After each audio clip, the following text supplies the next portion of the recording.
Welcome, all you AEW fans. And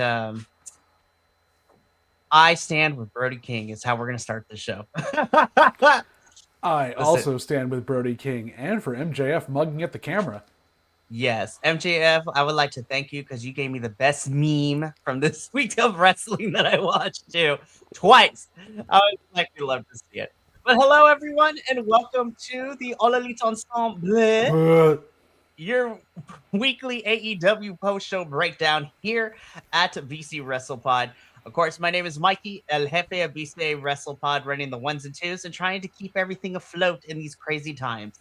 But while I can, I never want to do these shows alone because it's not as fun to just watch me talk about wrestling. It's kind of weird. Eh, it's crazy. But if you are if you are new here, let me introduce the panel to you. First and foremost, next to me on the screen to my right, yes, I know my directions. We have Mr. Benny DeBear, who is here. He's queer, and we're here to have a good time. Absolutely. Greetings and salutations. Let's rock and roll, shall we? Yeah, buddy. And then, of course, rounding out our trio of the panel tonight, he is here. He is also queer. He is Daniel Cherry Garcia, JVL. We're about to be popping them chairs tonight, apparently. Happy to be here, Mikey, and as always, it's nice to be on a panel where we don't have any bald guys that are visible, other than Benny. Be nice. I got a hat on. You do, but I mean, the professor just doesn't want to show up anymore. He showed up once, got sick of us, and left again. Well, I don't know if you got sick of us, per se. Oh, You got sick of me, guys. I'm just kidding now. If you only knew the half of it, I kind of feel bad, but I also don't because, like I explained last week, I had a whole entire rogue kilt and a rogue Andrew message him at the same time. I'm like, oops. Speaking of which, I'm going to grab my phone now and No! send a text. Do it. Watch him pop in wherever he's at. That'd be fantastic. But we are here to review another week of AEW television as we are gearing up for a really fun Dynamite happening in my neck of the woods tomorrow. But I will not be going to that show, but I will explain why at the end. And also, Grand Slam Australia is this Saturday, you guys. I can't believe What? it's finally here. What? That's not a thing. Yes, it is. Lots of things are going down, and I can't wait to talk about it. But before we get into the AEW post-show breakdown, if you are new here or you've been rocking with us for the last 3.5 years, YouTube, Twitch, and Kick is where you can see us go live pretty much every single day of the week. Or if you're looking for our edited reviews, YouTube afterwards, because we upload them the day after at 4 p.m. Pacific, 7 p.m. Eastern, which I know is late for the East Coast folks, but hey, that's when the algorithm seems to like our videos. Don't ask me why. Hey, we're unique. It's wonderful. It really, truly is. Also, I know a lot of the boys tend to do their homework also because I didn't know this, but a lot of them watch the edited reviews. I'm like, okay. So that was just like, okay. But that is for all the lives and stuff. But if you're looking for something more self-contained, then the social media is where it's at because you get to see our report cards, our prediction stuff, our clips now that we're slowly rolling back out now, which has been really fun to do. And listen, we're on Insta Live right now. We're on Insta Live. It's great. And also, the algorithm just doesn't love my face because Mystery Wrestling, it loves Jesse apparently too. But who doesn't love Jesse, honestly? That is very true. We all love Jesse here. And like, if you don't like him, then we gonna fight. I agree. Like, we will fight you. But we also have some merchandise at our shop, bcwrestlepodshop.fourthwall.com. I'm in the process of actually getting our new designs embroidered, which is a lot of fun. So you can get embroidered shirts as well as printed shirts, and that's a whole fun stuff. I was not told about this. I now need to reorder mine. Well, I am in the process of doing 2 versions of the shirt, one for regular screen print and then embroidered as well. So, do you ship internationally? Anyway, we'll talk later. We'll talk about it. Be like, get embroider polo shirts for us. Be like, we fancy. Anywho, last but certainly not least, guys, we pay for a lot of streaming services to watch all this stuff. And especially for AEW pay-per-views and sometimes independent pay-per-views that are not covered underneath the streaming service, we got to pay for these, you guys. So, Friendo Coffee Bot pops up in the chat over on Twitch and YouTube ever so often. If you feel inclined to donate to the cause, please do. No pressure, because times are economically tough right now. And people got bills to pay out here. In the words of Destiny Child, help me pay my bills, my telephone bills. Can't you? So this is like, so shout out to Destiny's Child. All right. Now that we gotten that out of the way, let's talk about some wrestling, specifically AEW wrestling, because we had a whole charcuterie board of different types of wrestling in AEW this week. So I was like, I cannot wait to talk about it. So what better way than to kick things off like we always do here? Let's talk about the Dynamite, the AEW Dynamite that happened. And, you know, we're just going to start off with just this. Like, yeah, let's just throw that at the top of the show. Why not? I was like, as soon as I heard the Death Riders music, I'm like, well, damn, we going to start this off. Okay. I was like, just hot out the gate. I'm just going to say this now. Pac, you are my MVP in this match. Like, yes. I was just like, sir, I have missed you. Well, I now want to see a Pac Klon like match every week now. Like, this has to be done. They stole the show every time they were in together. Turn off the gravity. Just go. Yeah, what is it? Give me Pac and Josh Alexander as well. You know? Listen, Josh was also great in here too. Like, everybody was great in this, except for you, Danny. I'm just kidding. Hey, Danny was the fall guy. He put the Dragon Tamer on. He was going for it. Yeah. I actually really like this version of the Don Callis family. I like this trio of people that, because we always have getting different versions of the trios when we do the trios matches. I actually really like these three together of Klon, Josh, and Takeshita. I felt it was interesting to watch Takeshita tease every once in a while, like, do I trust these two as well? Like, you know, Kyle got me burned here. What's going on? Takeshita is going through a messy breakup with the Don Callis family. You don't know who to trust right now. Oh, no one knows who to trust right now. These are two heel teams that ostensibly someone was a babyface, but if we were playing, GM mode, no one understands how this works.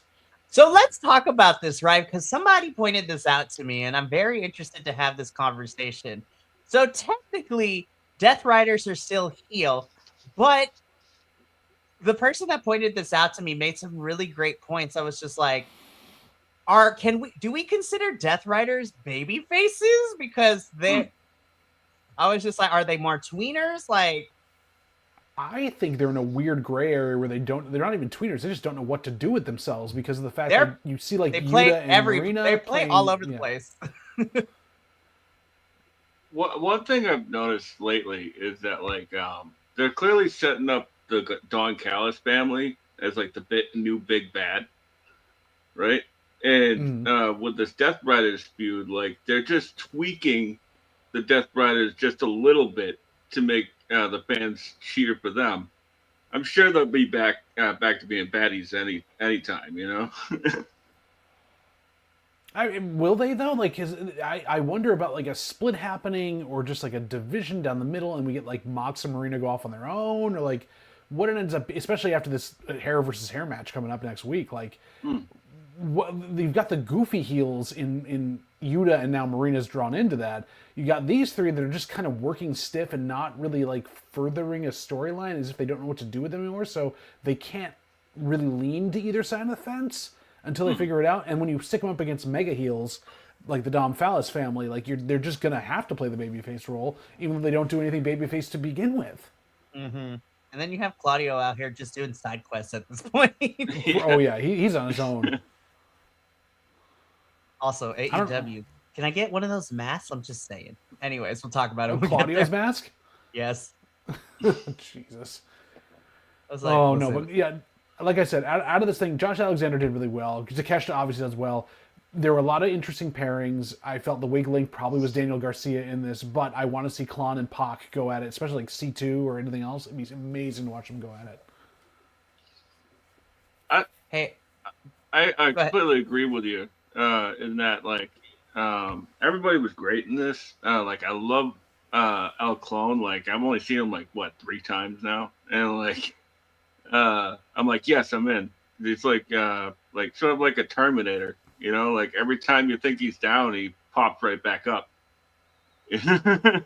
Listen, I love Aras so much, and he is so good, and I'm finally glad that he gets to be recognized on television for how amazing he is. 22 plus years on the lucha independent scene, and on the independent scene here in the States, period. So good. Really? He's that old? He's been around forever. He's been wrestling forever. Now remember, like some of y'all been learning. Some of these boys in Lucha Libre, they start when they're like 12. Like they start when they're 12.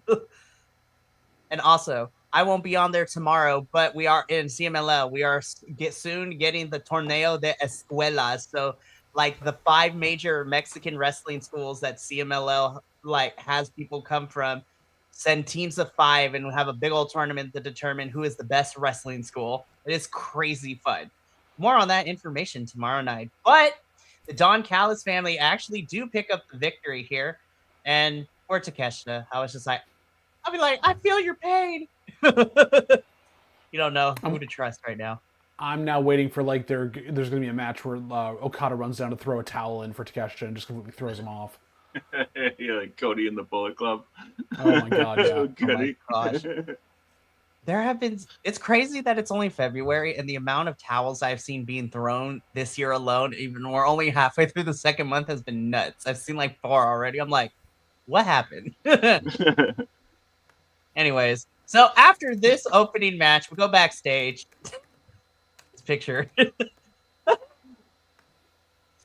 Renee's like, so what's your next move, Swerve? Nana talks. We still gonna be fighting. That is pretty much this promo summed up. Easy, understandable. It's very nice. I was also looking at the embassy towel he had too, but still. Absolutely, I always love a wink to the embassy, you know, because the embassy never dies, you know. Never. No, it doesn't.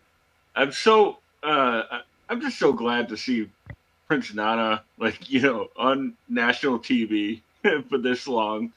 After this long, like, he's so great, man. Yeah. He never gets old for me. I love Nana. He's great. Well, and the interplay between the two of them, like, Swerve doesn't need a mouthpiece, but when he has Nana and lets him talk, it's just like, oh yeah, we're going to completely let this go off the rails in the best possible way. I'm just saying, man, there's something about, I don't want to make it a race thing, but between like Nana and Stokely, I was just like, there's just something there when natural charismatic characters get on screen. It just makes everything better. It does. The flavor it adds is so much more delectable in the stew that we have. And in certain cases, like with Swerve, who doesn't really need a mouthpiece, it does add to it. And then Stokely, I'm going to be careful on how I say this because I love FTR, but I do think sometimes that some of their promos hit, some of them don't, but Stokely always makes it great. I was just like, all right, Stokes, we love you.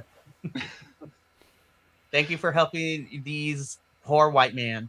These poor white men. Menses. We're going to talk about them in a little bit. So after Swerve and Nana are backstage with Renee, we get a squash match, which I love, of course. I love this outfit from Tony. I was just like, yes, ma'am. We're just like, just let the tag team championships and trios championships also include mixed tags and mixed trios champions. Like that. They need it. They obviously do.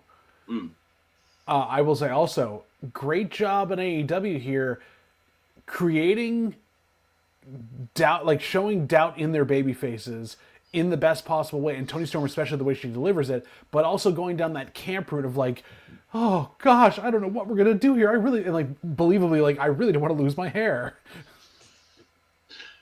I love it that they're like I can't be bald, and like Luther's in the background. Yep. Luther's like, really, you guys? Well, shout out to AEW because they did mock photos of what each each person would be like bald, and I was just like, Cassidy would be okay, Wheeler would be hilarious. Tony would be probably down for the cause. Marina scares me in the best way possible. I'm like, Marina would terrify me. I was like, the problem becomes G.I. Jane, and it would be nuts. Which kind of works. It does. So But I'm also, excited. But we think back to, like, also you look at the history of it. What was involved the last time Orange Cassidy was in a hair versus hair match? And Yuta was there with his short hair. Like, Yuta was involved. All these people have been involved, and none of them have lost their hair yet. Like, I don't know. So Could it's be official. funny. Somebody's losing hair on Saturday. It's gonna be great. I cannot wait. This is a fun squash. Go ahead, Benny. Sorry. You know what's fun is that like Tony Storm, like just think of the wig options. You know.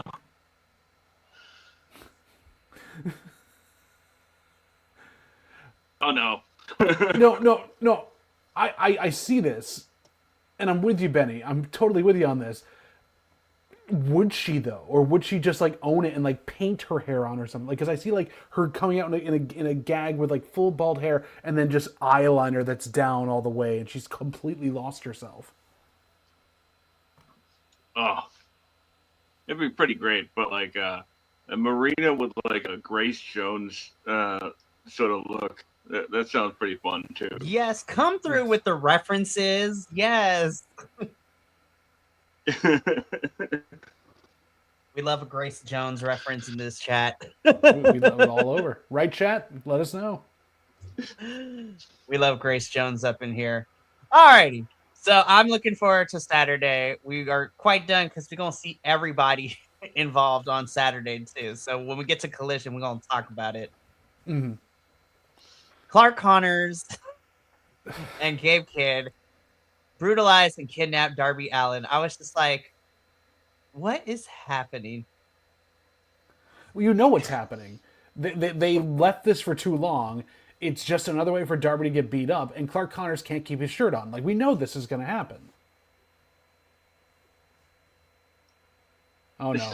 Now I've lost everybody. Man, No, I'm still here. I was typing.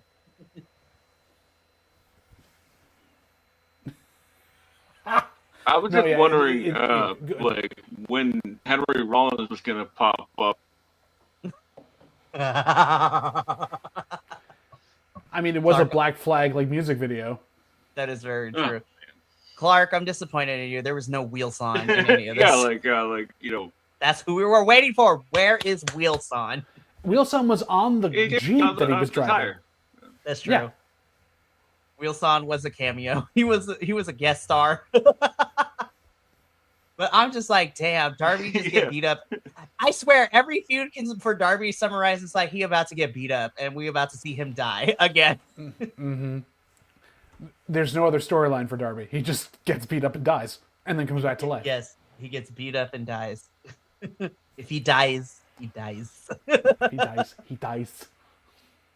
We're not done. We're not done with the Homicide Squad here because we're gonna see them later. Is that what we're calling them now? Is Homicide Squad? I don't know. Attempted murder, just the psychopaths, Bullet Club, War Dogs. We're gonna see. Not to be confused with FTR, aggravated assault, allegedly. Yes, allegedly speaking. So we're gonna talk about the War Dogs a little bit later in the show, but right now, Mark Davis, I love you. But I was just like, I immediately knew. I was like, I knew what this was happening. So we get Hangman Adam Page versus Mark Davis. Fine enough match. I knew where we were going with this. I was just like, all right, get one for the Hangman. Get a win for the Hangman. Well, here's my question to you. Do you think that it's Mark Davis in this spot if Jake Doyle is still okay and hasn't torn his bicep? I don't think so. I think... Well, who knows? Or do they send out Hechicero? I mean, they could have, but I knew a little bit of behind the curtain. I figured that Hechicero was going to be kind of busy somewhere else this past week. That would makes sense. Also, he's going to be busy for the next 2 weeks too, because he's not going to be on AEW television. However, he is going to be as part of Fantastica Mania Japón. Him and a bunch of other CMLL talent are heading to Japan for their 2-week tour. Nice. We love to see it. But We I was just like, this is a tune-up match. This is tune-up for Hangman. What was that, Benny? I was just gonna say I like the use of the space in this match, like because the ring was so close to like the guard, or at least the balconies. Like Hangman used one of the balconies to do the no look moonsault, and that what was it? The reversal into another reversal into the tombstone on the stage. What? Oh, only those two could do that. On how close that his head was to that stage too. Like as much as I'm saying they were safe, it was like, oh, that was almost a stinger. This was a really tiny venue, Yeah. and then it was crazy. Yeah, Hangman took care of him real good too. Like he was just gonna. A little bit up, brother. A little bit up. Be like, Hangman Adam Page takes care of everybody. He is. Can he take care of us? I mean, he could. I don't know if his wife. I don't know if Mrs. Hangman Adam Page would be too fond of it. But Mrs. honestly, Hangman. it is. Yeah, Mrs. Hangman. We love your husbando. He is a good dude. He is a good dude. Him and Brody King. There's nothing you can make me do to hate him, and he's just so genuine too. And he's also very aware of himself and his parasocial relationship with wrestling fans. Again, the fact that he just casually admits that he reads the fan fictions that people send him with the AEW roster is ridiculous. That Speedball Mike Bailey vlog made me love Hangman even more. But I mean, I've always liked Hangman, and y'all know this. But what to put it over the edge for me, I'm like, when Hangman cut that whole entire promo in Spanish in Grand Slam Mexico, I was just like, winner, we won, you guys, we won. This is perfect example of using your platform for good. He's just a very soft boy, and we love him. Well, but and AEW in general has been using their platform for good, whether they intended to or not. I mean, this evening proved it with the actions of Brent in the ring and everything else, which we'll get to later. Shout out Vegas. I have questions about you sometimes as a city, but you know what? This AEW Vegas crowd, y'all get your points tonight. We're going to talk about you in a little bit later. But Hangman wins. He cuts a quick promo afterwards, and then we just roll right into the next match. Oh, Jesus Christ, you guys. I knew this was going to be good, but when I watched, by the end of this, I was like, I was not ready. I was not ready. So I'm quoting some other journalists that have talked about this week and said, it's actually amazing. They're actually going through with this. It's finally a new pairing. It's a new setup, something we haven't seen before. And it's what we wanted. And then to get the ending we did and really get something new, yes, thank you. I am so happy I tuned into this. The amazing back and forth. Oh, God, the V-trigger in the back of the head, into the knees. Oh, my gosh, this was insane. Yeah, I completely agree. And, this match was sort of like Conan be damned.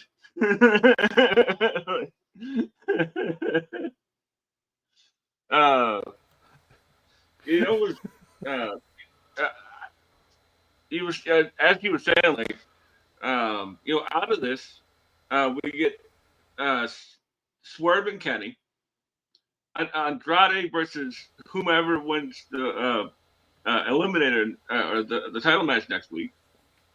So there's a possibility, and a good possibility, we could be seeing Brody King versus Andrade in LA. Listen, for the there title. in any combination, well, here's the crazy thing. I love Hangman because we do find out that this Saturday at Grand Slam Australia, we find out who's going to Revolution between Andrade and Hangman. I love Hangman. Mm. I'm kind of rooting for Andrade just because it would be a different matchup. Give me something new. Give me something like, let's follow this. Whether or not you're on board with Andrade yet or anything else, or it doesn't have to be Andrade. I just am so glad they're working with a new setup of things they can do and not just putting the new toy to the side saying, hey, yeah, it's great you're here and you're back, but you're in the Don Callis family, one of like 7 people, and we don't really care about you. Yeah, use new people. Here's what if Exactly. Tony Khan, if Tony was smart with this one, here's what I would do, and I'm gonna play Booker for a little bit, right? Put the hat on. So put the hat on. I'm gonna put the hat on, and let me tell you something, right? Because somebody pointed this out to me, a friend of mine pointed it out to me, and I was like, oh my gosh, you're right. So I think this Saturday, because again, it's Hangman versus Andrade. Winner's going to Los Angeles to Revolution to face whoever's the winner of MJF and Brody King at Grand Slam Australia, right? So I think Andrade should go over on Hangman because I think it's new. But then people are like, well, if Andrade wins, what do you do with all the other stars who are circling this, championship scene with MJF as the champion? I'm going to tell you what we should do. And something that has been absent from the last Revolution, I say you put the remaining people who are swimming around here so that way you could still tell a story. Because last year we didn't get it. Let's bring back the Face of the Revolution ladder match. Winner gets the championship match. But instead of it being for like the TNT or the mid card, you put your top stars in that ladder match, and winner is the new number 1 contender for the world title for Double or Nothing, or even after that. Could you imagine Swerve, Kenny, by the grace of God, hopefully, Hangman. And then you throw in some other heavyweights in there too if you want to. Like, I don't know. Joe obviously is out on injury, but like if you want to put some other people that, could possibly be future up, like. Do you stick Ricochet in there? Because, I mean, ladder match. Ricochet, a Speedball, Kevin Knight. Kevin Knight. Or if you even want Kevin to, because we saw them do well, like a Josh Alexander in this ladder match would be nuts too. A Mark Davis in this match. Okada. Like, you could send all these people. Like, you have your last 3 contenders and Kenny, Swerve, and Hangman if he loses, and then you pick 3 other people who are kind of also potentially next one up this year. A Kyle Fletcher in this match would be crazy too. No, Large William. You need the crazy fun. You know what? So in a perfect field, just because I think watching our heavyweights and just absolutely nuts of people flying, like the 6 I would put in here would be Hangman, Kenny, Swerve, and then just for the high flying of it all, I would like to see a Ricochet, a Swerve, and honestly, put a Myron Reed in here. Put a Myron Reed and he go crazy. I'm so excited, by the way, for tomorrow. Myron is going to go nuts in that tag team match. Anyways, we're going to talk about the Rascals in a little bit, but Andrade wins. I was just like, what in the telenovela villain is this? He's getting all the women right now too. I was just like, I love this direction we're going for Andrade, where he's a telenovela villain playboy, and I love it. Mikey. Yeah, he's very much aggressively divorced. Yeah. Yes, he is extremely aggressively divorced. What's up? And also, I'm thinking, is there someone you may have forgotten to put in that ladder match if they do have it? I'm sure you're going to tell me. Certain phenomenal TNA representative that could. I swear to God, quickly. If somehow Tony Khan pulls AJ Styles into, if there is a Face of the Revolution ladder match, or even just an AEW Revolution in general, because I will be there live, I will literally film myself probably crying like a little bitch and send it to y'all. Be like, oh my God, he's here. So we'll see what happens. Or like he comes down to cost Kenny the match. That would be amazing. Cost the Bucks something or whatever it needs to be. Like really go New Japan storylines from years ago. Let's do it. Why not? God, so great. Speaking of which, the girls are fighting. Swerve and Kenny are not having it with each other. We love you, Andrade. Keep being the playboy villain that you are. Tony Khan, bring back the Face of the Revolution ladder match, please. And lose the pants, Andrade, honestly. Just take off your pants. Without context, it sounds crazy, but take off your pants. Oh, there's context. People understand. We know. Anyways, let's keep going. Chris, yes, lesbian power. No, just kidding. I was like, yes, give me intergalactic dominatrix. I was like, yes, ma'am. Is she stealing from Beth Phoenix's closet though? Like that's what I'm wondering here. I would not be surprised. Man, she looks like like an intergalactic Amazon. She's Death giving by me Snoo. not death by Snoo. Xena, Which is up warrior. against Tekla, who's also going to destroy you by Snoo. It's ridiculous. It's insane. Clark Connors, you are a lucky man. Anywho. So, oh man. So Chris is going to address Tekla and her challenge on Collision. So we're going to talk about that when we get there.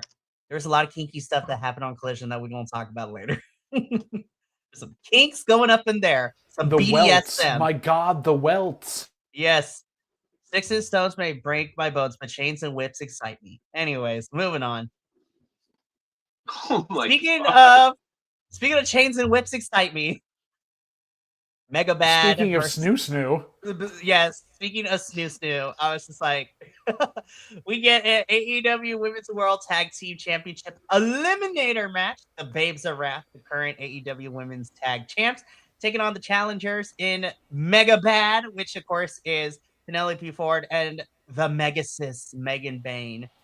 This is a pretty fun match. I enjoyed this one.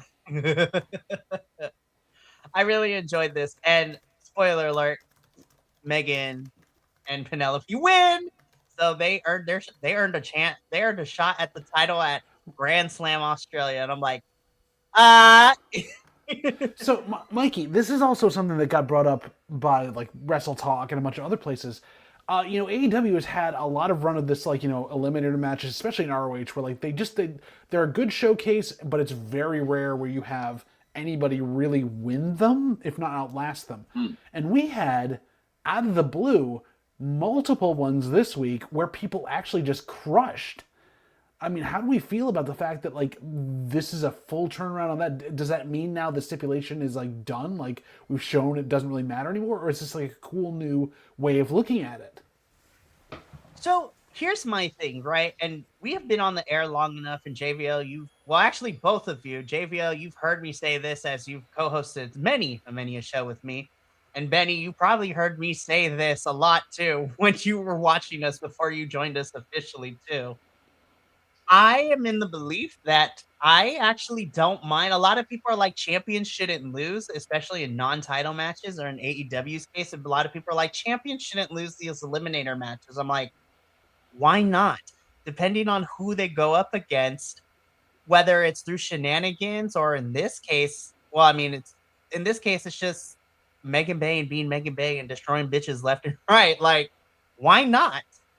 I'm like, you can't have champion. I feel like champions losing here and then doesn't discredit them. And honestly, this works too, because over the last couple of weeks, we have seen Penelope and Megan, and also to a certain extent, Marina Shafir. This little trio has kind of gotten one on over of, Tony and this week, Harley and Willow too.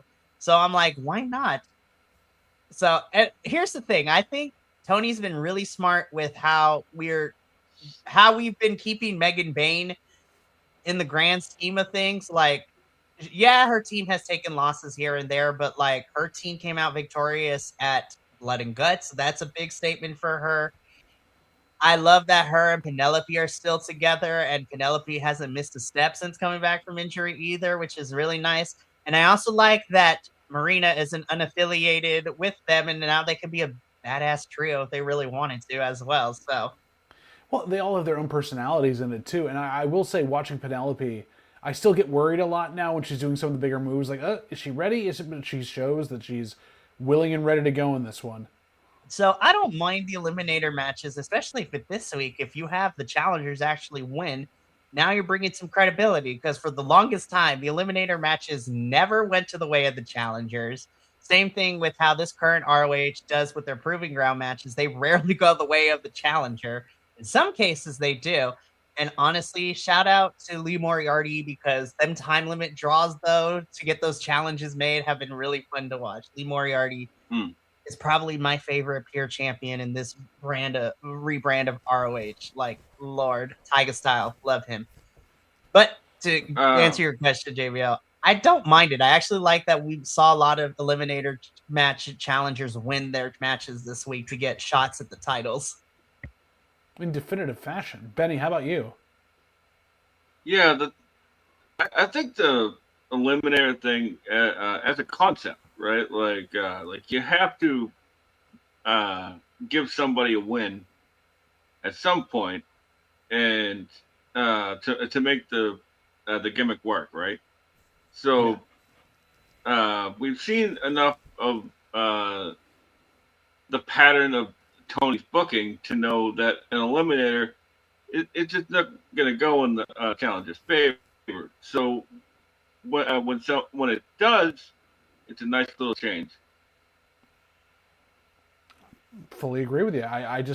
It was interesting to me to watch this happen this week where it was such definitive fashion. Like, if we've gotten a challenger winning, it's always either been by time limit draw, you said, Mikey, or by like some weird dusty shenanigan finish. These were both, for lack of a better word, complete and utter one-sided affairs. Like, they really took it to both champions. 100%. And so I'm excited. So we're going to see the championship match this Saturday at Grand Slam Australia, which makes me really excited. Again, Harley gets to perform in front of her hometown again. And, we'll see if the Babes of Wrath can hold this titles against Megabad here. I'm excited. This is going to be a fun match.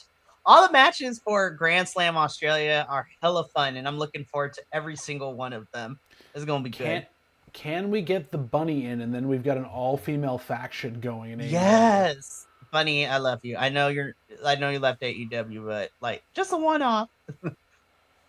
Anywho, but we got to keep going with this show. Tommaso.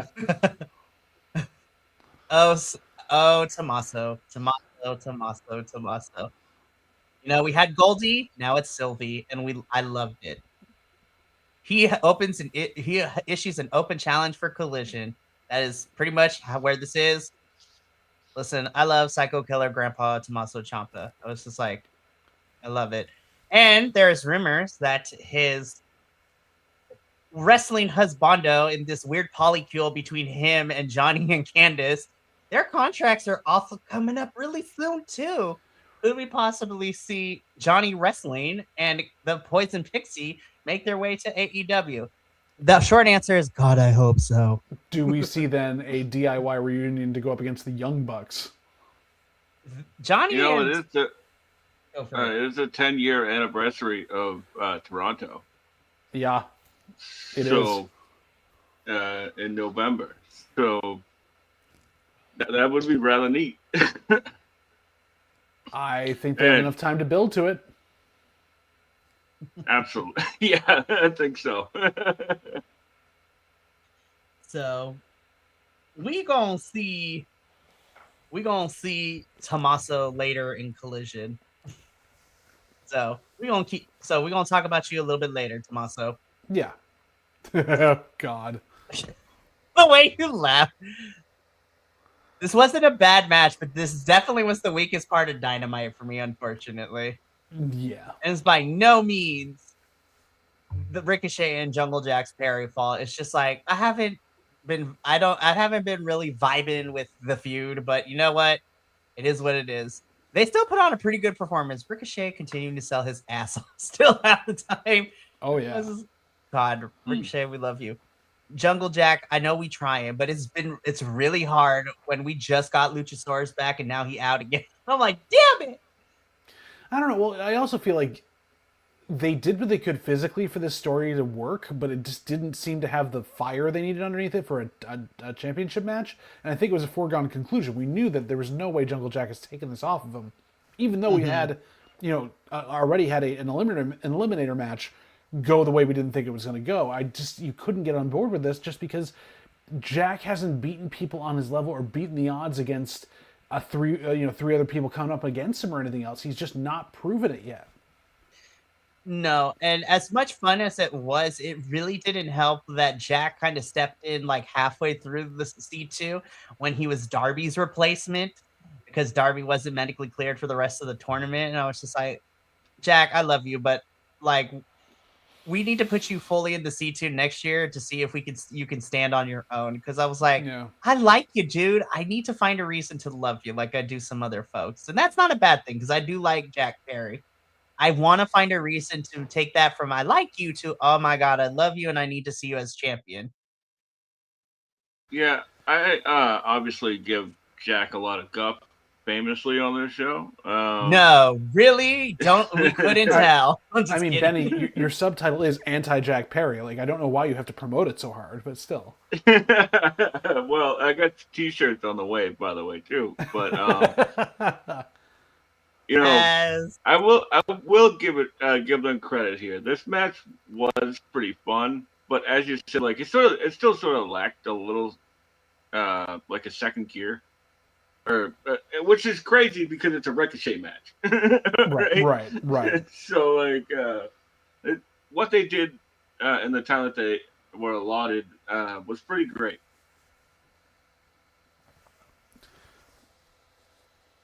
Yeah, it was pretty good, but you're right, Benny. I was needing something to take it from good to great, honestly. I was like, we were just missing some finesse, some oomph to it to give me more impact. But this was still a fine match. It was serviceable. It wasn't bad by all means. Even though I said this was the weakest part of the show, it was still pretty solid, which is saying a lot. But Ricochet is still your national champion. And we're going to see what happens next with good old Rick O'Shea in this title defense. I mean, obviously, is he going to do something at Grand Slam Australia? Are they actually going to showcase it later on in a week or two? Like, what has the national title become except just another title belt? For Ricochet. Yeah. I know the whole point is for him to go around. I'm like, I need Ricochet to go to Hog. I need him to go to these other independent promotions and put this belt on the line. I was like, I don't know if it's because it was Orange Cassidy, but damn, Orange Cassidy fought everybody across the world with this thing when he was international champion. Exactly. I need Ricochet to go across the states and defend this thing across the states. Shit, we had him go to Mexico and do it too, and it was fantastic. Like, we need more of that, please. Drop him in, Mystery Wrestling or like Maple Leaf Wrestling or something too. Like, put it up there. Him in Mystery Wrestling will be. Listen, we have seen that independent promotions are willing to put their champions on the line, like Mystery Wrestling. Throw Ricochet on an MLW show. Throw him in a Wrestling Prestige or something. Like, literally, I just saw Karrion Kross and Bear Bronson. That match was fire. Like, oh yeah. God, that match rolled. Anywho, stick him in Pro Wrestling Eve and see what happens. It's crazy out here, but I want to see him. You know what? I'm gonna be so for real. I don't know how it would work, but Ricochet and DDT would be kind of fucking hilarious. Hasn't he had a run in there? I need to do my checking here. I need him versus Mao, like, immediately. Like, Mao versus Ricochet would be hilarious. Anyways, so we got to keep it going because we do have a collision to talk about. Part 2 of Clark Connors and Gabe Kidd brutalizing Darby in the desert. They choked out a whole production person, and I was just like, guys, don't do that. How dare you? I was like, rude! We literally watched. I was just like, Darby and Gabe getting injured like simultaneously, like after each other threw the wrench in this plan. And so I'm like, we're watching Darby die, but what else is new? All I was waiting for on this was like Sting to come out of the thing and go, "What's in the box? What's in the box?" For reals. Also, back to my previous thing. Ricochet was the DDT Iron Man heavy metalweight champion in DDT. Send him to DDT. And even, like, you know what? Just because it'd be for funny, too, because she's in Japan now. Like, Ricochet versus Maki Ito for the championship. Let's go. Like, yes. You know what? Ricochet versus Chris Brooks. Book it. Like, let's do it. Jonathan Gresham. For real. Billy Starks. Yeah. Emi Saka. Yo, Emmy versus Ricochet would kind of slap. Not gonna lie. Oh. Literally and figuratively. I love Emmy so much. Shout out to Emmy. We love you, girl. Anyways, Darby gets murdered again. What else is new? And yet he comes back again from the dead. He rises from the dead. He is a phoenix and rises from the ashes. They might be Sting's ashes, but still. Anywho, this was straight out of Jackass. Like for real, Johnny Knoxville's gonna pop out. He's hosting Fear Factor now. He's gonna pop out. Right. Okay. We did have Bam Margera on like 2 weeks ago. That was crazy. A Bam Margera appearance was so crazy. I was like, that was not on my bingo card, but happy to see that he's alive, I guess. Because I know there was a period. There was a period of time I was like, yo, who's checked in on him? Because we haven't seen him in forever.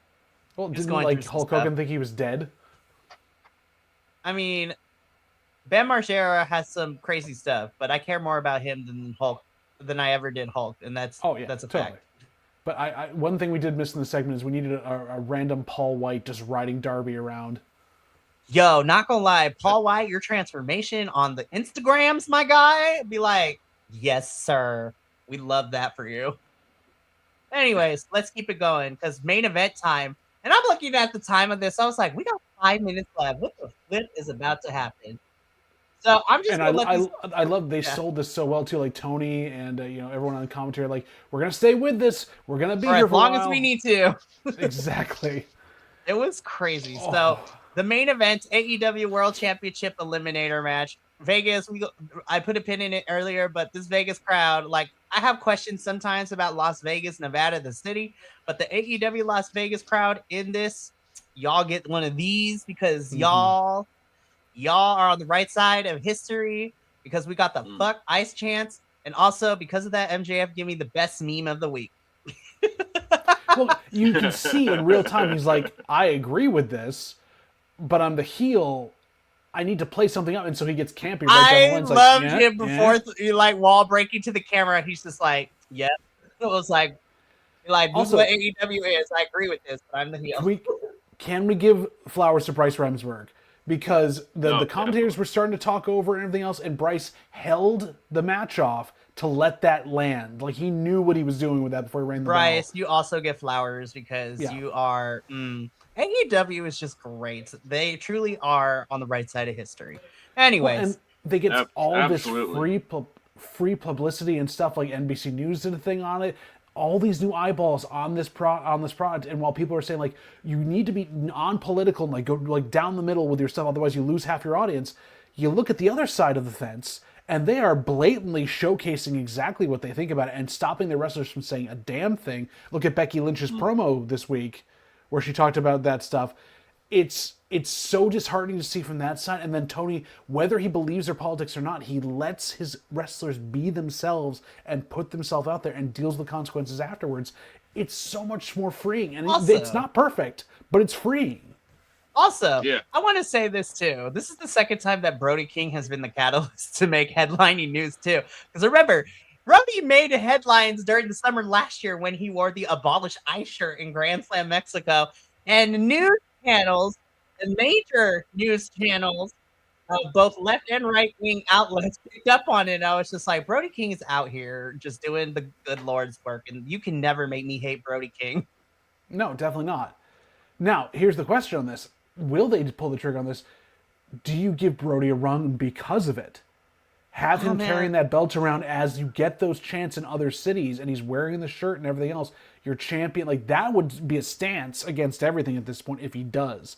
I don't know what they will do, whether they pull that trigger. My little heart would love that more than anything. I feel like Brody, at least in the last year, has definitely, in my personal opinion, I feel like he's earned at least a short reign, especially with the amazing work and how over him and Bandito got naturally as the tag team Brodito. Like, I feel that Brody King definitely should get a short reign. That's what my little heart says. My little logic brain in me says that no, that's not going to happen because MJF is still got gas left in the tank. And I think MJF is not dropping this until at least Wembley.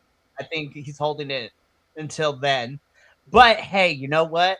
AEW has continued over the last year and a half to surprise me, so who knows? But MJF, looking at the camera, gave me the best meme. So the match finally officially gets underway. Hangman comes up to cause a distraction. MJF is not having it. And then Brody King gave me the second best meme of the night. Which also, take this back for those that watch, some of us that watch too much of the other stuff. they get this over again, and Brody's been doing this for a while. And what does the other place do? Rip it off wholesale because they can't get their guy who does the sleeper to look like he's an actual, strong guy with it. The funny thing is, this happened after the Monday Night Raw, and Brody did it better. I'm just saying. Anyways.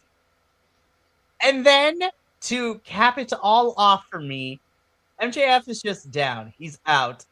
Brody gets him in the ring, hits a cannonball, hits the Gonzo bomb, pins him 1, 2, 3. Brody King gets a championship match at Grand Slam Australia, and I was just like, "Oh, this is gonna And be the crowd good." exploded. Yeah, and Brody leaned into the camera and said, "Fuck ice" once again. Yeah. Right. I swear to God, just for that alone, Brody is my champion forever. Fight me. Yeah. Well, I just want to say that, like, the way that the crowd came together in that moment, like, they had like seconds to register what was being chanted, and then hit their mark, and God bless Bryce, Oh yeah. for letting that breathe. And getting back to the match, like, it's funny, like, Brody has been coming for Max for weeks, right? But we're all over here worrying about Hangman, Kenny, and Swerve, and then before you know it, the monster's on top of you, and they got a credible threat going into Australia. And man, I personally would love a title run for Brody too, even if it's not too long. But as you said, my rational, I know how Tony Khan books at this point, so he's already got his stuff planned out for months. But what if? I mean, do you ride this wave of what's gotten here again? Brody again went viral doing this stuff. Do you have him carry it to get those eyeballs on him? And at the same time, then you have this whole thing with him and Bandito. Bandito came up short. They're both champions, and there's the animosity in them. I smell a Forbidden Door match between those two immediately. Yeah, man. Like, I think I said it earlier that, like, if Brody, if Brody wins tomorrow, and then like Andrade wins against Hangman, right? Like, then we got a Latino man versus Brody King in LA. Like, You could literally, Brody King is the grown-up alt kid scene. Like, he is the alt kid growing up. Yeah. He says it all the time. He's the pit daddy. He's the guy that when you went to your first show that took care of you in the pit.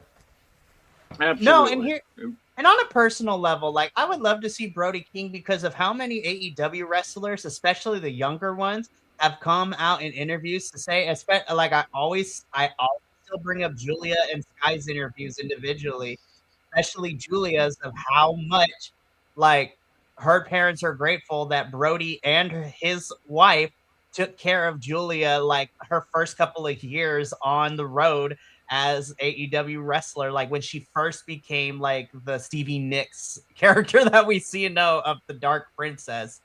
Like, I was just like, you can't make me hate Brody King. There's like, this just solidifies it. He's just a good dude. He's on the right side of history, but he is a big teddy bear, and he takes care of, quote unquote, these AEW kids. He takes care of the kids, man.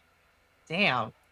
Tony Khan, just do it, please. Book this man. Like, at least give him up until Forbidden Door, or even carry it until Double or Nothing, like a 2-month run. Like, give Brody something, man. I want to see him as a singles champion. God. Anyways, all right. Well, to show you how great of a person Brody King is, the first time I realized who he was on a wrestling show with 3 drag queens. It was called Nobody's Watching Wrestling.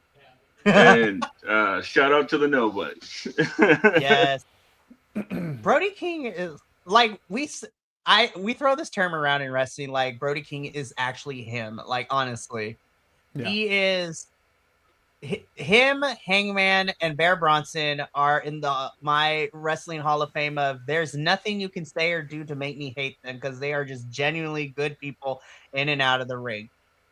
I'll put Karrion Kross in there too because he's also another one too. But that was Dynamite. So let's get into the Collision, which was also jam-packed with a lot of wrestling.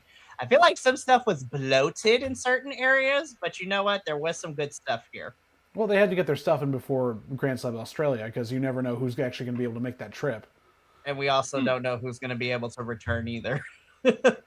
So, anyways, Collision kicks off where this is a number one contenders match, but not for the tag titles. This is number one contenders to enter the triple threat number one contenders to find out who would face FTR for the titles. So this is literally, a spot this is like layer upon layer upon layer upon layer of like how many number one contenders can we have? I have make more sense. No, I have conspiracy theories because like the way they set this up is just like we also have a wild card. I'm like, I'm pretty sure I know who that wild card is. I'm not the biggest fan of it, but it is what it is. One of these teams. I mean, that could be, but anywho. So this is Gates of Agony and Young Bucks. This was a fun match. I actually really enjoyed this one. It's so much fun to watch the Bucks work small against bigger competitors. So much fun to watch them do it. And again, Goa is continuing to be really good, and I love them.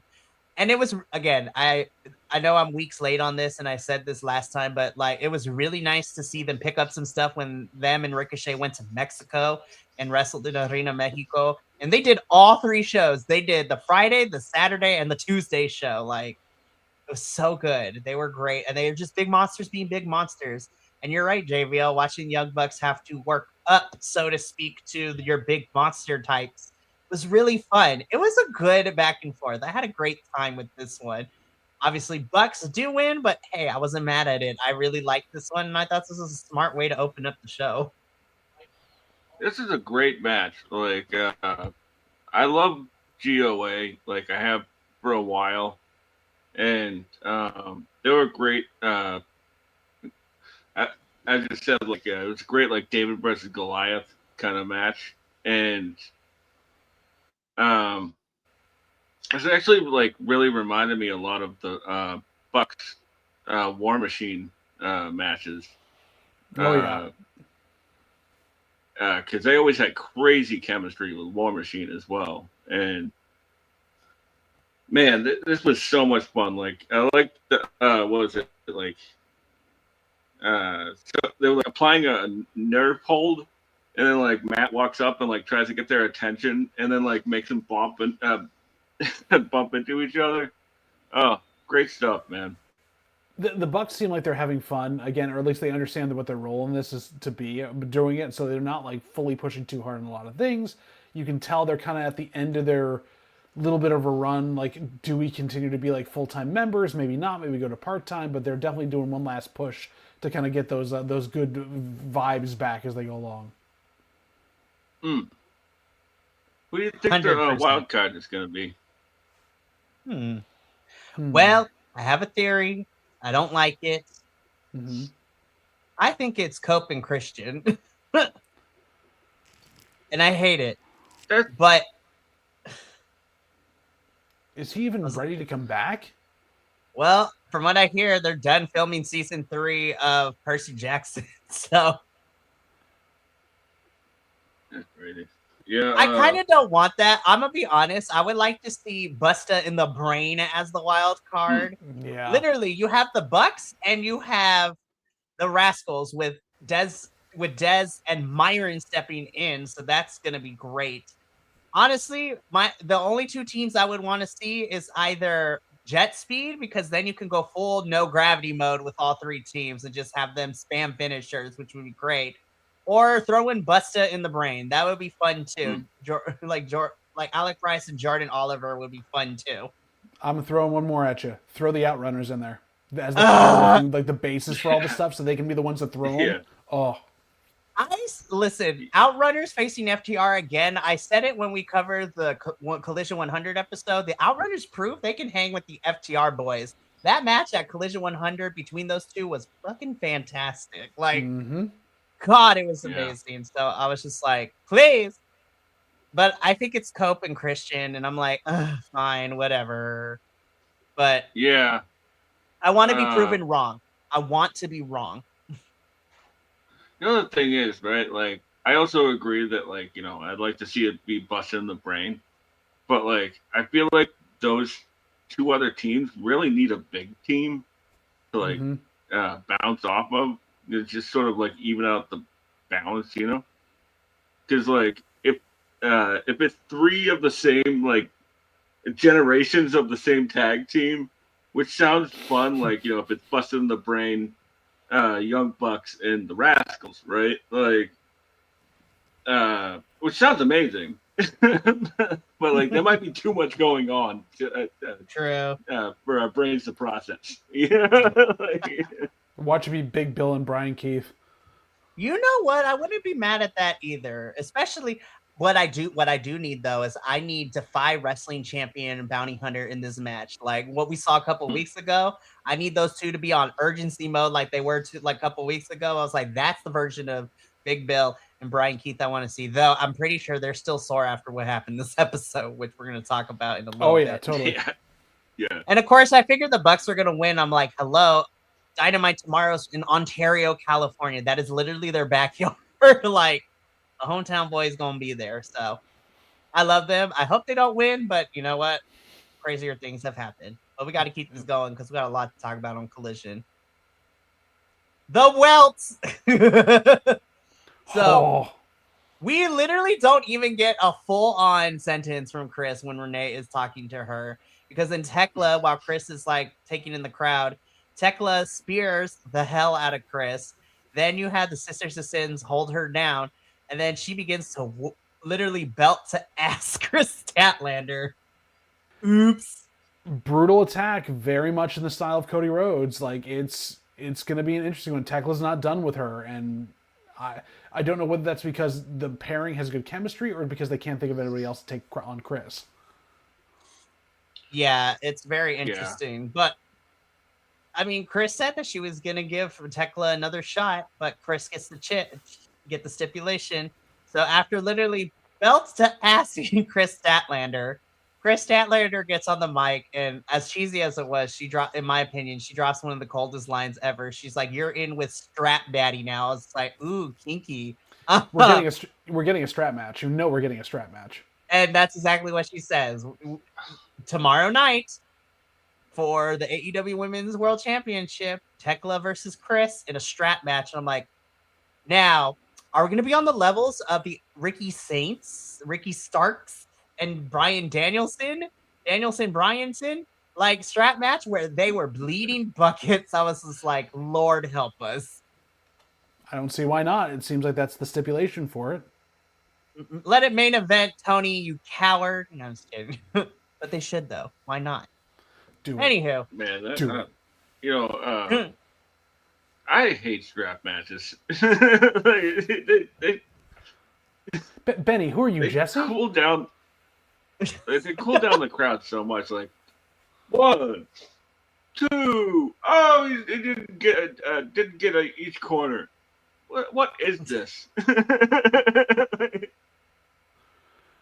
I mean, if you're doing the Four Corners match, if you do the Four Corners with it, yeah. If you're just a strap match, like you do the Austin and like Savio Vega version, it's just there to keep them together, and they have to beat the crap out of each other. And if they're smart about it, there are. Listen, this is big meaty women hitting big meaty women. You know they gonna do some crazy shit. Like Tekla's gonna hang someone upside down with the strap from the ropes. Like, girl, I was like, I know those Stardom days. I know those Stardom days, girl. So this should be fun. You know, it begs the question that, like, if they don't put on the belt on Tekla next week, tomorrow, like, they might kill it. Like, it might kill all of her momentum. Like, they got to do something with it. Tekla should get a tiny run, honestly. But yes and no, Benny. Like, then that's 2.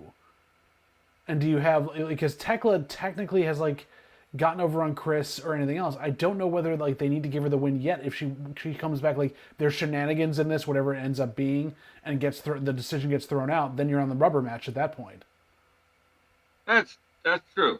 But like you know how like with FTR Briscoes, right? Like FTR wins both the first 2 matches, but now we're getting the third one. Like just to finish it off, like. It was. Don't get me wrong. It's like one of my favorite things ever. But like, the storytelling didn't sort of like make that much sense if you look at it. True. That is very true. It's kind of rushed a bit to it, but yeah. So I mean, we'll find out tomorrow which direction we head because that match is happening tomorrow night, which I'm excited for. But I also wondering if Tekla doesn't win, if something happens, do we get the rubber match at Revolution? Like, because as soon as Grand Slam Australia is done, they have to start announcing matches for Revolution because it will be less than a couple of weeks until then, and I'm excited. Anyways, we got to keep it going though.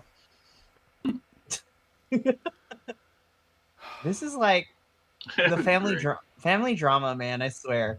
So Kyle Fletcher is being interviewed by Lexi. We love Lexi in this household. And Okada's like, I want you to be champion walking into your home country, a.k.a. I'm trying to butter you up so I could take you away from your husband, Takeshita.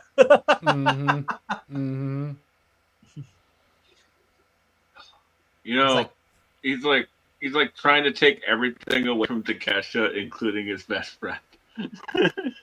They were roommates. I'm just kidding. They sat next to each other on a plane to Japan. Anyhow. No, this is definitely the push and pull. Kyle now becomes the kind of baby face of the story. Like, who is he going to side with? What's going on? Who does he trust? He's another one that's having trust issues. Like, much drama. All the heels can't trust each other. It's weird. Takeshita and Kyle are going to need massive amounts of therapy by the end of the story. Like, honestly, their hearts were broken by the Don Callis family. And like they have a lot of apologies they're gonna have to figure it out. But we're gonna talk about you, Kyle, a little bit later in the show because you pop up back at the end and we're gonna talk about you then. But Okada is trying to steal. He's Mr. Steal Yo Man. Literally. It's like Mr. Steal Yo best friend. Kudos to Okada on this one though. Yes, Okada, I love you when you are you're just being a smug little shit, and I love you. Right? It works out so well. Anyways. Hey, and look, he has his belt back. Yeah, thank God. I was like, they finally found that lost in airport. Lord help us. At least it wasn't stolen. The amount of times that the wrestlers we like get their shit stolen makes me mad. Like, I remember we were all up in arms, and we were ready to fight people after they stole Shotzi's stuff from her car that one time. I was like, oh, yeah. That has sentimental value. The fuck we do it. Anyhow, moving on. You know what, Scorpio? You did the darn thing by putting Kevin Knight over. Like, this was pretty good. I like this match. So smooth. This entire match was the smoothest you had all night. Literally, smooth like butter is the best way to describe this match. God, Scorpio's great, but I'm telling you, I'm pushing the agenda. Kevin Knight as at least mid-card champion next year, like, or towards the tail end of this year. I mean, he is one. He's a trios champ. That is true. You know what I mean? This one was super fun. Like, I don't think it needed to be as long as it was, but like, I agree. I was like, 2 commercial breaks. That's crazy. Yeah, right. And it's like, is Sky getting built for anything? No. Why are we going through a commercial break? Like, but maybe because Sky isn't on TV enough that he had requested to have at least a 15 to 20 minute match. That's fair. But like I really liked it. Like, and I like a good sporting contest. It's fun. It's fun. They did the sport. They did the sport. They did the sports wrestling. Well, this is also generational too. You look at Scorpio Sky. He was Kevin Knight, 10 years ago. and he's now bulked up quite a bit to be like a little more powerhousey. It just was interesting to see that kind of like similar style, but yet way more polish on Kevin Knight. I don't want to say Kevin Knight is the diamond in the rough because I feel like he is a diamond, but I do think that with a little more pressure from some of these vets and these bigger names in AEW, I think that it would be a good litmus for Kevin to be able to hang out in like a TNT or a AEW World Championship scene sense. But this was a really smooth match. This is great. Kevin Knight winning makes me happy. And Scorpio, you did the darn thing too. Loved it. Loved it. Yeah. Speaking of, well, going from something I love to something I'm like, So Hook is in charge of the ops now. I'm like, I don't know. I forget if it's SNL or I think it's in Living Color, but I want to quote them. Hated it. Yeah. But right after this, I was like, wait, so Joe's injured. Hobbs is gone. Is he leaving Shibata? Like, because that makes no Shibata sense. should have been in charge. Shibata and his Google Translate ass should have been in charge. Like, honestly. I would have liked that promo better here. For reals. It's like, Same. I can't take Hook seriously in this. I was just like, he's in charge of the ops, and I was just like, God, this is going to be annoying, isn't it? This is like the big brother goes away to college and leaves his little brother to like run their gang of little kids that are in the neighborhood. Except no one ever respects this one because he was the little shit to begin with. And they only listen to him because there's just like, I'm afraid that your older brother will whip my ass when he comes back. Exactly. Gosh. Anywho. Well, I don't want to. That's all I have. I don't want to talk about this no more. We don't need to. Move on. We don't need to. Viva. That promo, like, just, yeah, that promo was bad. But do you know who my dad is? I don't care. I don't care, Hook. Hang on, I'm gonna go back to you. For the meta of it, when that part came up, Jack Perry should have wandered through the back just for the hell of it. Yes! Put them together as a tag team and net the Nepo babies. God, that would be crazy. Anyways. Jungle Hook. Not Jungle Hook. Anyways, let's keep going because Viva, it was really nice to see you, girl. I love this Viva band. Love her. Her and Mina threw down. It was great. Mina's feeling left out. I know. Poor Mina. I was like, your lesbian lover is out there being a bisexual with Orange Cassidy. I mean, don't get me wrong. I would too, but still. Like, this is just a weird polycule of people. Like, but I do have a question though, and I don't know if we're gonna continue with it because I was just like, I thought Mina Shirakawa had like a secret lover, like with the flowers we got a couple weeks ago. I'm like, did we just drop that? Like, what happened? What are you talking about, Mikey? Marina. Like random storylines when something's not working in the pivot? Yeah, God, Marina. Oh my God, No, if it is Marina. Like, Marina in a backstage promo said that maybe I'll send your wife some flowers again. Like, So, random question: because it's Marina Shafir and we know she's married to Roderick Strong, I was just like, do they get down with a pineapple? Like, do we think? And like, I was like, what is happening in that household? I mean, she is the problem. That is very true. Like, they both down with the pineapple. Listen, AEW is gay, you guys. It's really AEW is very queer, and we're here for it. But back to this match, Viva and Mina threw down, and I loved it. That's all we have to say about it. I mean, it was really good. I feel like this partially, though, was them, like, saying, yeah, we didn't think that this Orange Cassidy thing would go on so long. We don't have something for you right now. We want you to keep doing the timeless love bombs, but it's not, it's got to be put on hold for a bit. But, like, at least until somebody becomes bald. God, I hope Tony becomes bald, and then she'd be like, do you love me, Mina? It's just weird to me that, like, Mina and Viva, like, it was a good match and everything, but, like, it was, like, maybe 5-6 minutes. And, yeah, like, I was bad. I was like, God. Like, Mina's, like, still working for the figure four. It's like, How did you work over the leg good enough in 6 minutes where somebody tapped out? That makes no sense. But She's no, got honestly, legs of steel. she really does. Listen, those thick thighs save lives. I'm just saying. Anyways, Mina beats Viva. I really like Viva. She's one of my favorite independent women's wrestlers out there who's just popping up everywhere. Every time Viva and my favorite Chola Vipers pair up, they are also a T, and I love them. Your mom's favorite Chola Vipers. Loved her. I love them. Anyways, let's keep going. Damn, Skyfly. It was just not your night. Damn. Was never gonna be their night.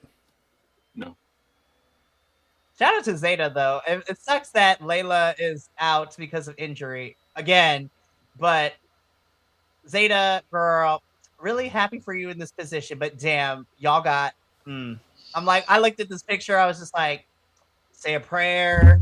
Like y'all about to get your ass beat. They put up a fight, but they got their ass beat.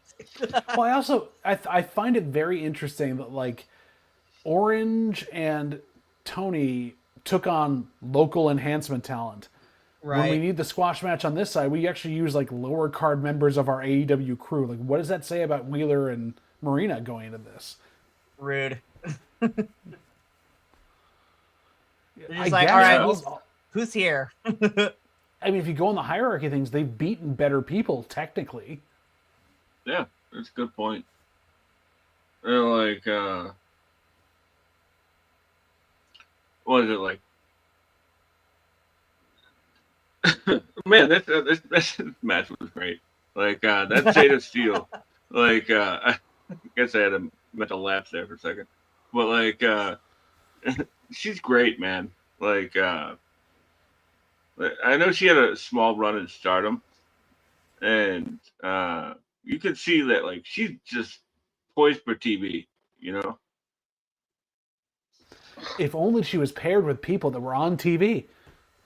Very, very true. Yeah, I'm just gonna put this out there. I know it was an independent match, but like if we're gonna bring in people, like if you want to do, well, especially in this women's tag division, I still think Zeta versus Emerson Jane and GCW a couple like last year was a really good match. I'm like Emerson Jane's another one, which we're gonna be seeing her very shortly in progress. Just saying. Anyways. So Skyflight put up a fight, but damn, they got their ass handed to them by the Death Riders. Wheeler and Marina try to cut their hair. I was just like, that's a hate crime. Why are we attacking Dante? I was just like, don't cut black hair. What is wrong with you?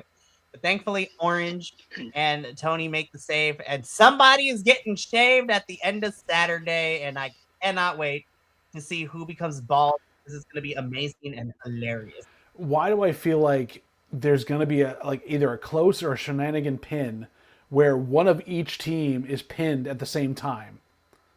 And so do they end the match there and those two get shaved? So like if we're playing this out, it's Tony gets pinned by Marina, but Wheeler gets pinned by Orange. So they both get shaved. Yes, they should. That is how it should go. Yeah. Will they do it? I hope so, because Tony Khan is a little bit better than, Hunter and the other promotion. But who knows? We'll see what happens this Saturday. I'm here for it, and I'm glad that all four of them are down for the cause, if that is the case. Like, love them for that. I love this team, but gosh darn it, that extra could not act for shit. I'm sorry. 1, 2, the name just sucks. The professor's not here because I want to ask him what's worse, this or the ops? The ops makes sense. This feels so forced and put upon. Hey, you're British. They should have just been called Ladybirds. Like, honestly. Like, just... Man. I give Tony Khan a lot of credit, but one thing I will not give him credit for is coming up with names. God. My God. This screams create a tag team wrestler name generator on the internet. Well, and Seriously. terrible logo, too. Listen, I'm not very up to par with my British vernacular, but like we couldn't look in a British like slang book and came up with some cooler stuff. Hell, you have Mrs. Will Ospreay as a part of this freaking team, and you couldn't have asked her or Jamie Hayter? God. Anywho, she's Alex Windsor. that's also very true. I didn't mean like that. Damn, Benny, thanks a lot. It made me feel bad and shit. Well done. God damn it. Anywho. Well, how dare anyway, you? so sorry. Listen here, you bald I didn't mean to fraud. derail Just you. kidding. I was like, no, now you made me have an existential crisis, but hey, it makes good content. But no, I'm not the biggest fan. I love the team. Not the biggest fan of this name for them. Yeah. Now, if they do come out like in pink lady jackets, I'll be like, okay, maybe we're going somewhere with this. But No, they're gonna go like Lyra Valkyria. There's gonna be a bunch of feathers because it's obviously women, and the birds is just slang for women. There can only be one, and that is Lyra, in my personal opinion. But that is neither here. But no, I'm excited for Jamie Hayter and Alex Windsor. Something tells me that depending on what happens on Saturday, I'm still thinking we're going to see a 5-on-5 in some capacity between the sisters. Mega Bad and the Sisters of Sin versus Babes of Wrath, Stat Daddy, and the Brawling Birds. Anywho, it's like all the women except for two, like for reals, blood and guts. For reals, it was like Blood and Guts 2. Blood and Guts 2, Electric Boogaloo. Like, anyways, moving on from this god awful name. Tekla, girl, I love these photos of you. They're great. The welts. God. Welts. She, again, belt to ass. Belt to ass, and that is all as she wrote. God. I'm so excited for tomorrow.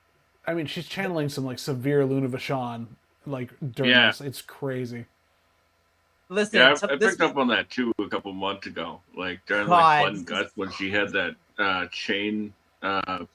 top on, I was like, yeah, I get it now. I'm waiting for her to draw all the veins and stuff, and that would be even better. Yeah. Be like, Tekla is Betty's Dami mom.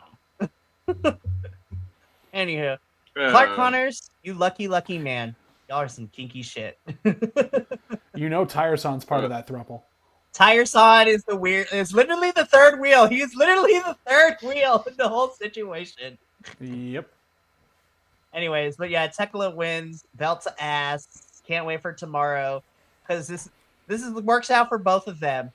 This is just how Chris Statlander now gets her power ups, just getting beat up by big muscly women, and Tekla is preparing for a night out with Clark Connors. This is practice before the thing later on in the evening. Him and his Folsom looking ass. Anyways, moving on.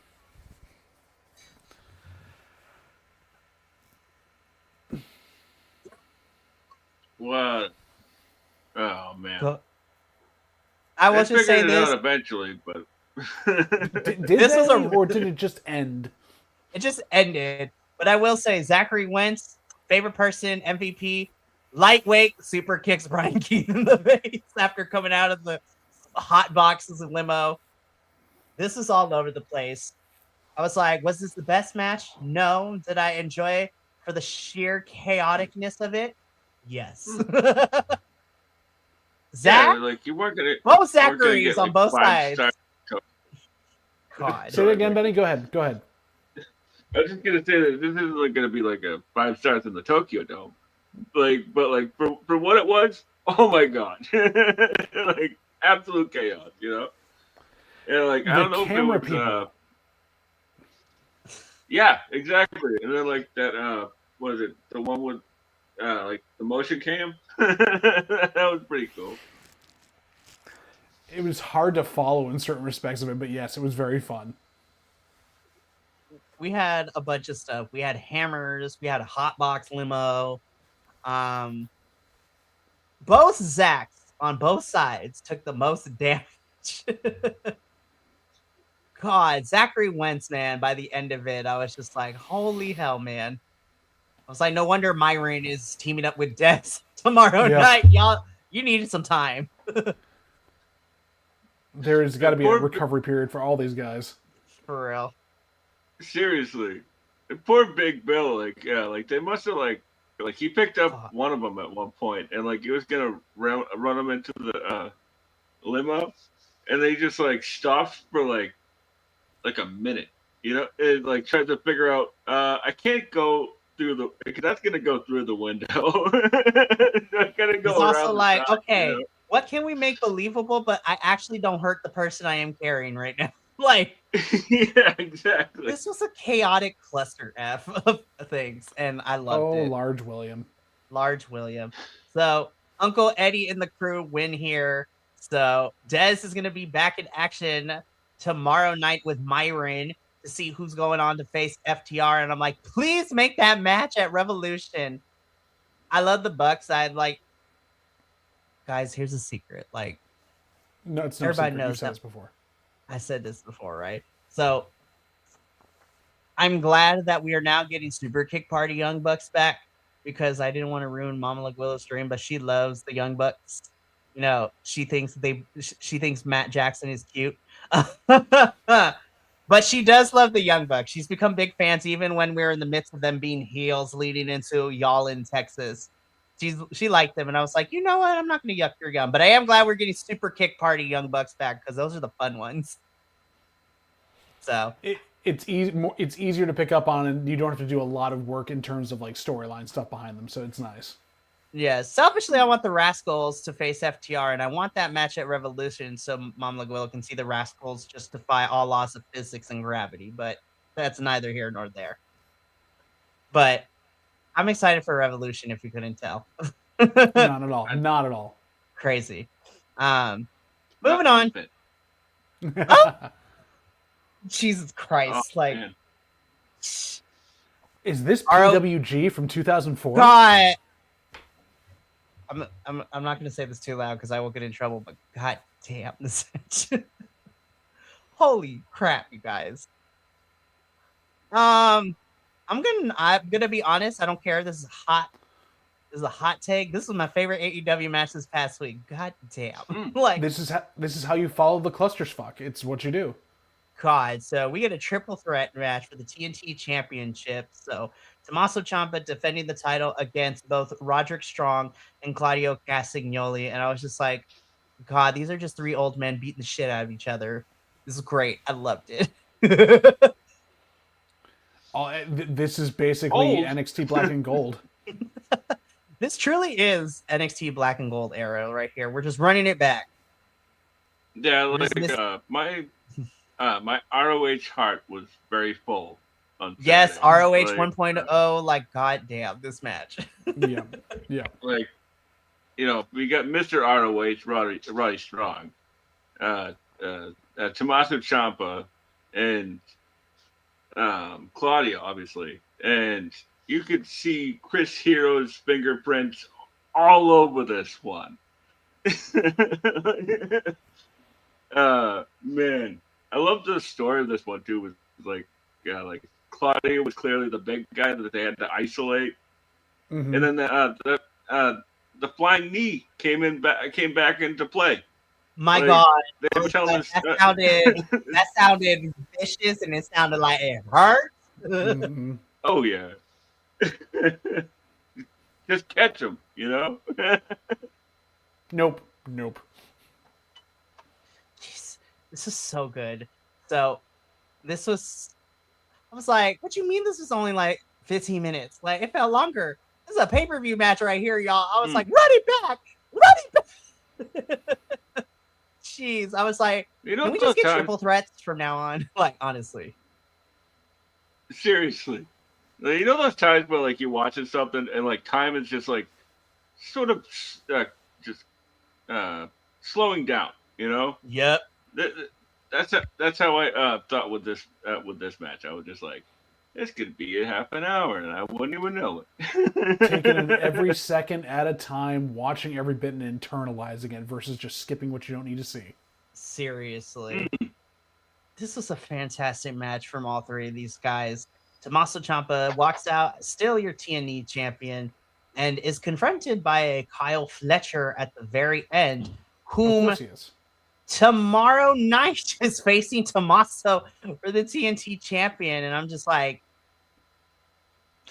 this is gonna be good. Shenanigans with Okada. Yep, probably. Is Takeshita gonna accidentally cost his best friend? Like, there's so many layers to this, but on the paper, Tommaso versus Kyle Fletcher, I was just like, I'm excited. As we all should be. It's gonna be great. Tommaso, I love you too, because we just kissing fools out here left and right as well. I was like, all right, love it. You're good. You're a winner in my book. The kiss of death is apparent. Anywho, that's how Collision goes off the air, and that is how AEW television finishes up. This was a really fun week for AEW television. Packed week with a lot of stuff, setting up a lot of fun places to go and giving us new stuff to see. I'm excited.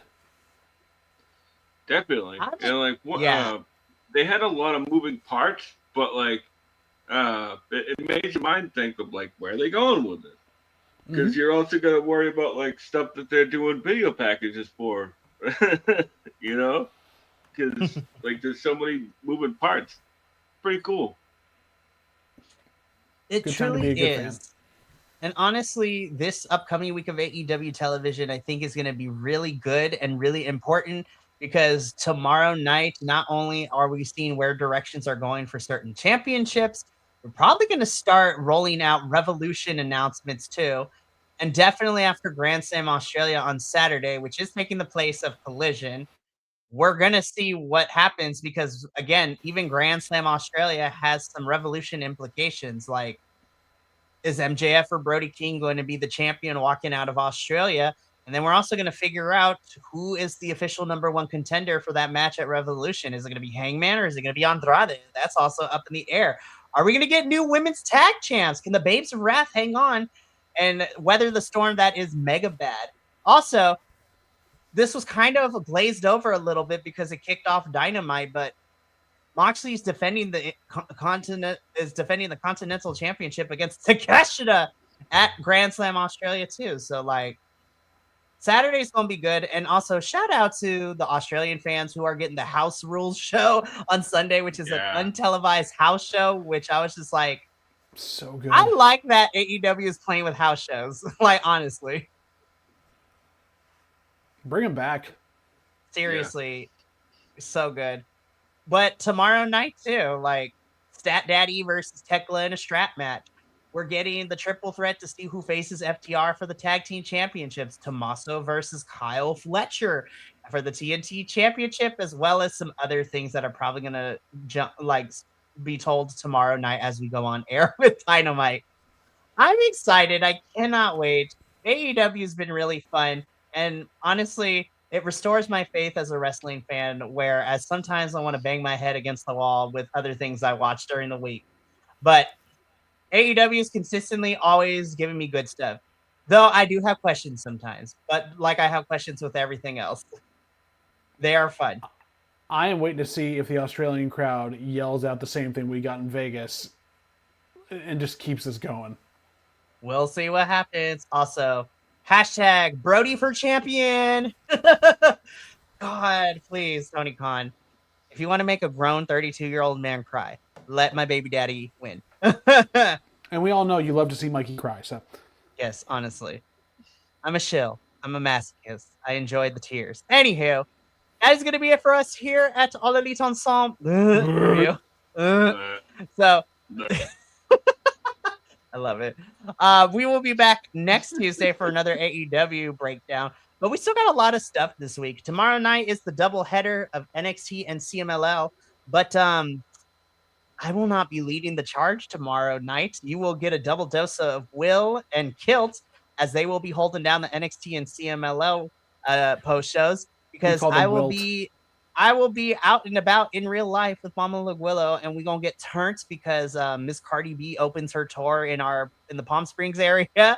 So she is opening her tour. So we're gonna go see Miss Cardi B go anyway. So we're gonna get ratchet. It's gonna get fun. But I am still a responsible person because I will be here Thursday when we do Mystery Wrestling 21.5. JBL is gonna lead us through an extra show that was filmed when we were in the UK. and I cannot wait to talk about it. I don't know if we're going to have actual slides that are not just screen grabs, but we're going to figure it out. But I'm excited. So that's going to be Thursday. Friday, the TNA crew will be here not only to talk about the Go Home Show edition, but we are making predictions for the second TNA pay-per-view of the year in No Surrender. So very interesting matches that have been announced so far, and we're going to see what happens with all of that. Then, depending if MLW gets their shit together, I'm either going to be here Saturday to do a watch along for Lucha Apocalypto, or I'm going to get a Saturday off, but that's okay because either way, I'm fine with it. Give him the Saturday off. He needs the Saturday off going into the next couple weeks, please. God, like, listen, if Benny and JVL, if they only see it what the March and the April calendars look like, they'll be like wanting to check in me throughout, because starting in March is going to be jam packed. Like, honestly. Nope, like, not going to look at it at all. No, I'm not going to send that out until the end of the month, but we're already halfway through April. It's kind of, February. I'm already saying April. God. You want to get past this so bad.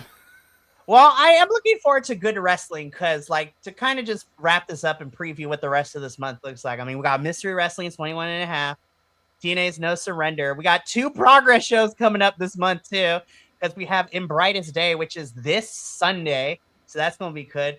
God, Man Like Doris and Michael Oku as a tag team. I'm just like, yes, I'm excited to see them take on Lyco's Gym, and Rio is fighting Alexis Falcon. Like, that match is going to be good. Like, I'm just excited for that show. And then we'll get to see Shotzi wrestle in Progress the week after for the Lug of Progress number 4. So that's going to be fun too. So good. And then we are kind of wrapping things up. This wasn't going to be a thing, but you know what? Because we're trying to get new friends to stay new working friends with us, like we have with Nick. So at the very end of the month, I am doing a triple threat cross collaboration where I will be hosting. So Kiltz and I and whoever other BC WrestlePod boy pops in, we are going to be doing a watch along with Nick and with our new friends Sean and Matt of If We Had the Pencil podcast, as we're going to be doing a live watch along of the Elimination Chamber. I was just like, oh Lord, shit's about to go down. You had me with Nick, you had me with the other guys. I know. With Pencil podcast, and then you said the event. Sorry to our new friends. No. Which is totally okay, because JVL is going to be busy with other things, and he's got 2 Progress shows maybe that he has. Oh yeah, I'm going to watch him. I'm going to definitely watch him. Also, just as an announcement too, MJF at Mystery Wrestling 23 has me going absolutely bonkers. I'm like, we got to get through 22 first, though, and that's coming up soon. God, like, Mystery Wrestling is just taking over the world. Like, they're going to keep us fed for the next 2 months, because I was just like, Uno just doesn't know how to slow down. But in terms of AEW land, like, after Grand Slam Australia, we are literally like 3.5-4 weeks away from Revolution, and then Dynasty, and then it was announced today that while it's not officially been made, like, we have the potential location and date for Double or Nothing in May, which is going to take place in New York at, I forgot what the tennis place is called, but it's in a tennis stadium. I was like, avoid the rant. Anywho, but that's going to be it for us here at All Elite Ensemble. We got a plethora of fun stuff coming up this week, but we got to get up on out of here so we can, decompress, and the 3 of us can talk afterwards, just chill for a couple minutes. But from all of us here at BC WrestlePod, to you at home, remember, take care of yourself, love one another, stay biconic, and more importantly than anything, you always deserve to finish your story. We love you. Will and Kilt will see y'all tomorrow for NXT and CMLL, and I will be back with JVL and the rest of the crew on Thursday for Mystery Wrestling, as well as everything else we got going on this week. But until then, sayonara, adios, and until next time, peace. We love you.